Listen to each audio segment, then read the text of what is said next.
বিবেকানন্দের মতো আহারবিলাসী মানুষ এই বাংলায় খুব কমই জন্মেছেন। একেই তো উত্তর কলকাতার বাসিন্দা, তার ওপর সচ্ছল পরিবারের ছেলে।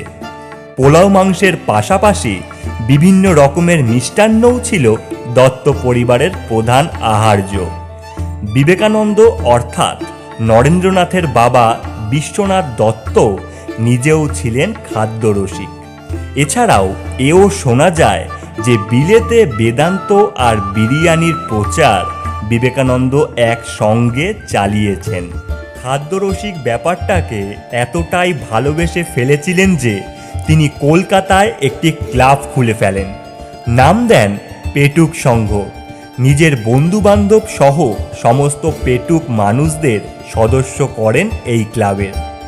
এমনকি সেখানে নিজে হাতে চপ কাটলেট রান্না করে নিজে খেতেন আর সবাইকে খাওয়াতেন। স্বামীজির তৈরি চপ কাটলেট সবাই আনন্দ সহকারে খেত। এই খবর আস্তে আস্তে ছড়িয়ে পড়ে কলকাতার গলিগালাতে।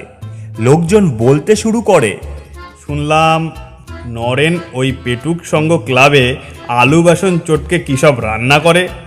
গ্রামের সব পেটুকরাই নাকি ওই ক্লাবে নরেনের হাতের খাবার খেতে যায়। হ্যাঁ হ্যাঁ, আমিও শুনলাম বটে।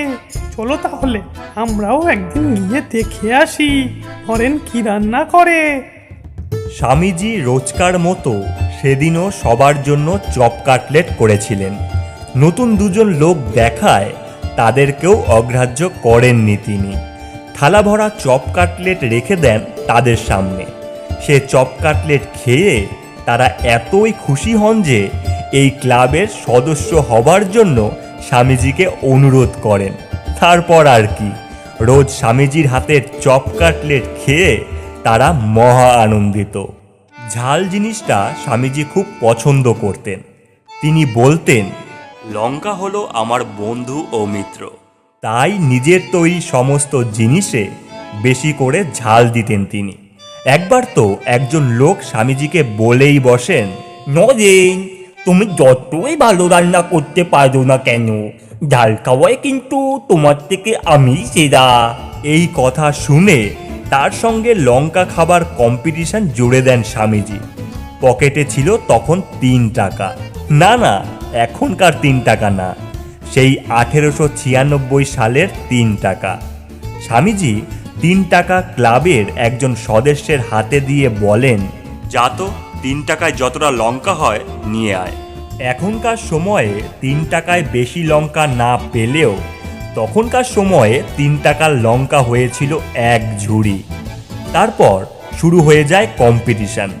দুজনেই একসাথে অনেকগুলো করে লঙ্কা মুখে পুরতে থাকেন। কিছুক্ষণ যেতেই স্বামীজিকে চ্যালেঞ্জ করা লোকটার অবস্থা খুবই খারাপ হতে থাকে। সে বুঝতে পারে স্বামীজিকে চ্যালেঞ্জ করে তিনি বড় ভুল করে ফেলেছেন। স্বামীজি কিন্তু তখন পুরোপুরি স্বাভাবিক। শেষে ওখান থেকে ছুটে পালায় লোকটা। ক্লাবের বাকি সদস্য আর স্বামীজি হো হো করে হাসতে থাকেন। বিবেকানন্দের সবাইকে খাওয়ানোর অভ্যাস এই পেটুক সংঘ ক্লাবের মধ্যেই সীমাবদ্ধ থাকেনি। তিনি তার শিষ্যদেরও মন ভরে খাওয়াতেন। একদিন স্বামীজি একটা পুকুর পাড়ের সামনে দিয়ে হেঁটে যাচ্ছিলেন। সামনে দিয়ে আসছিল তার শিষ্য শরৎ।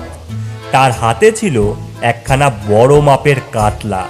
কাতলা দেখে স্বামীজির বড় শখ হলো সে নিজে এই কাতলাটা রান্না করবে। সে তার শিষ্য শরৎকে বলল, আজ আমি তোর বাড়িতে গিয়ে এই মাছটা তোদের রান্না করে খাওয়াবো। এই শুনে তো শরৎ বেজায় খুশি। গ্রামে একথা ছড়িয়ে পড়তেই আশেপাশের সমস্ত শিষ্যরা শরতের বাড়িতে ছুটে এলো স্বামীজির হাতের রান্না খেতে। রান্না খেয়ে তারা তো বেজায় খুশি। একজন তো বলেই বসলো, এমন মশলার স্বাদ আমি পুরো জীবনে কখনো পাইনি। আহা! কচুরি আর ফুলুরির প্রতিও ভীষণ টান ছিল স্বামীজির। নিয়মিত সিমলাপাড়ার বিখ্যাত দোকান পরমহংসের কাছে সকালে কচুরি আর সন্ধ্যাবেলায় ফুলুরি না খেয়ে তার দিন শেষ হতো না। তাই সকাল হতে না হতেই স্বামীজি রোজকার মতন রওনা দিয়েছেন কচুরি খাবার জন্য। এই পরম, গরম গরম কচুরি দিয়ে দেখিনি। আজ দেখছি কচুরি বেশ ভালোই ফুলেছে, দে দে দেখিনি, মজা করে খাই।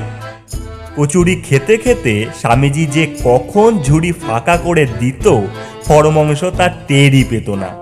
ঝুড়ি ফাঁকা করার পরেও স্বামীজি বলতেন, আরও দুটো দেনা রে পরম। এই তো ছিল সকালবেলা।